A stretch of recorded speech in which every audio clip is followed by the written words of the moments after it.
Hello दोस्तों, आज हम बात करने जा रहे हैं सेल्फ बिलीफ की। दोस्तों क्या होता है, कभी कभी सबके साथ ऐसा होता है कि आपने कुछ काम स्टार्ट किया है तो बहुत से लोग ऐसे होते हैं कि जो आपके काम में बाधा डालते हैं, अड़चनें डालते हैं और आपको डिमोरलाइज करते हैं। समटाइम वो कहते हैं कि मत करो, ये तुमसे हो नहीं पाएगा। इस चक्कर में क्या होता है, बहुत लोग जो उस काम को कर सकते थे वो काम को बीच में ही छोड़ देते हैं और बहुत लोग लगे रहते हैं। जो लोग लगे रहते हैं फाइनली वो सफल हो जाते हैं, और जो लोग छोड़ देते हैं वो बाद में सोचते हैं कि मैंने क्यों छोड़ा था। तो दोस्तों, मैं इस वीडियो के माध्यम से एक छोटी सी कहानी आपके बीच में शेयर करना चाहता हूँ, जिससे आपको पता चले कि मेरा कंसर्न क्या था। तो ये कहानी दो दोस्तों की है, एक का नाम हरी और दूसरे का नाम राम था। दोनों बहुत अच्छे मित्र थे, एक ही गांव में रहते थे, साथ खेलते, खाना पीना, स्कूल जाना सब कुछ साथ में करते थे। राम हरी से 5 साल बड़ा था। राम 15 साल का था और हरी 10 साल का था। तो एक बार क्या हुआ, दोनों गांव में खेल रहे थे और खेलते खेलते वो जंगल पहुंच गए। जंगल पहुंचने के बाद एक हादसा हुआ, राम एक कुएं में गिर गया। कुआं खाली था, उसमें पानी नहीं था। लेकिन परेशानी की बात ये थी कि वो जंगल था, आसपास कोई नहीं था। तो हरी ने बहुत कोशिश की राम को बाहर निकालने के लिए, लोगों से मदद की गुहार लगाई, लेकिन उसकी आवाज़ किसी के पास पहुंच नहीं रही थी ताकि लोग आके उसकी हेल्प कर सकें। फिर उसने थोड़ी देर पर देखा कि एक बाल्टी और रस्सी रखी हुई थी।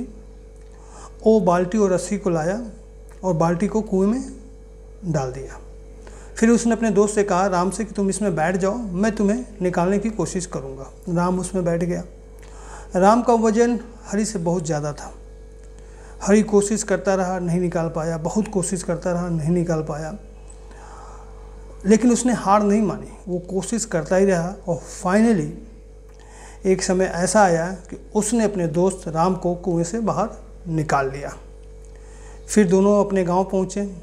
गांव पहुँचने के बाद उन्होंने लोगों को बहुत सारी बातें बताई कि ऐसा ऐसा हुआ। तो लोगों को विश्वास नहीं हुआ, लोगों को लगा कि हरी झूठ बोल रहा है।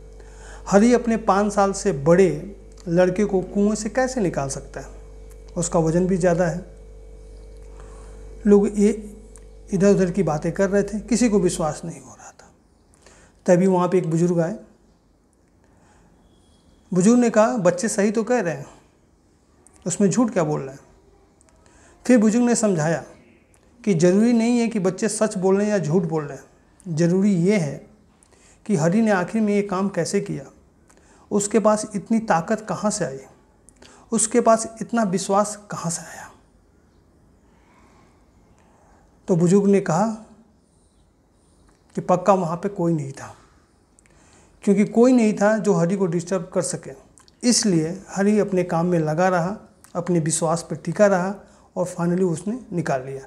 अगर वहाँ पे कोई और होता, कोई और भी बच्चा होता, तो शायद कहता कि हरी मत करो, तुमसे नहीं हो पाएगा। तो शायद हरी ये कर भी नहीं पाता और हो नहीं पाता, क्योंकि वहाँ पे उनके काम में अड़चन डालने वाला कोई होता, कोई डिस्टर्ब करने वाला होता, कोई डिमोरलाइज करने वाला होता। लेकिन यहाँ पे क्या था कि कोई नहीं था, हरी अकेले था। इसलिए उसने पूरा फोकस अपने दोस्त को बाहर निकालने में लगाया। तो दोस्तों, यही हमारी निजी ज़िंदगी में भी होता है कि बहुत से लोग आते हैं जो आपके काम में रुकावट डालते हैं, अड़चनें डालते हैं, आपको डाइवर्ट करने की कोशिश करते हैं। अगर आप डाइवर्ट हो गए तो काम नहीं कर पाते हैं, और अगर आप डाइवर्ट नहीं हुए तो जो भी आप करना चाहते हैं इजीली आप अचीव कर सकते हैं। तो मेरा कंसर्न ये था कि जो भी आप कर रहे हैं अपने आप पे विश्वास रखिए, अपने काम पे फोकस रखिए। लोग क्या सोच रहे हैं, क्या कह रहे हैं, उन पे ध्यान मत दीजिए। तो डेफिनेटली आप वो सारी चीज़ें अचीव कर सकते हैं जो आप करना चाहते हैं। तो उम्मीद करता हूँ ये कहानी आपको पसंद आई होगी। Thank you.